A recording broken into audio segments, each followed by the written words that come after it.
Ăn nha, ăn cho lớn nha. Nhiều còn lắm.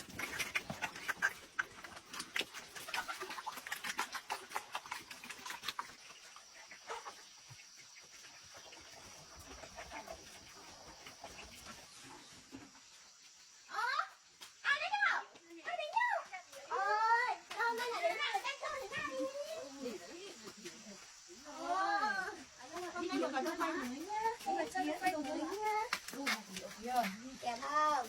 Đẹp không? Đẹp không? Đây, ngồi trong quay này, đây là trong nhà ngồi nhá, em ngồi đây.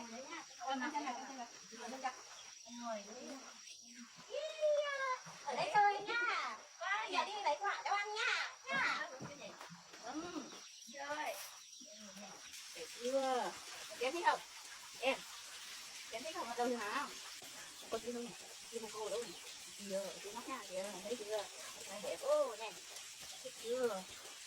Nào ơi, ăn quả đi. Này. Này. Ngồi. Ngồi.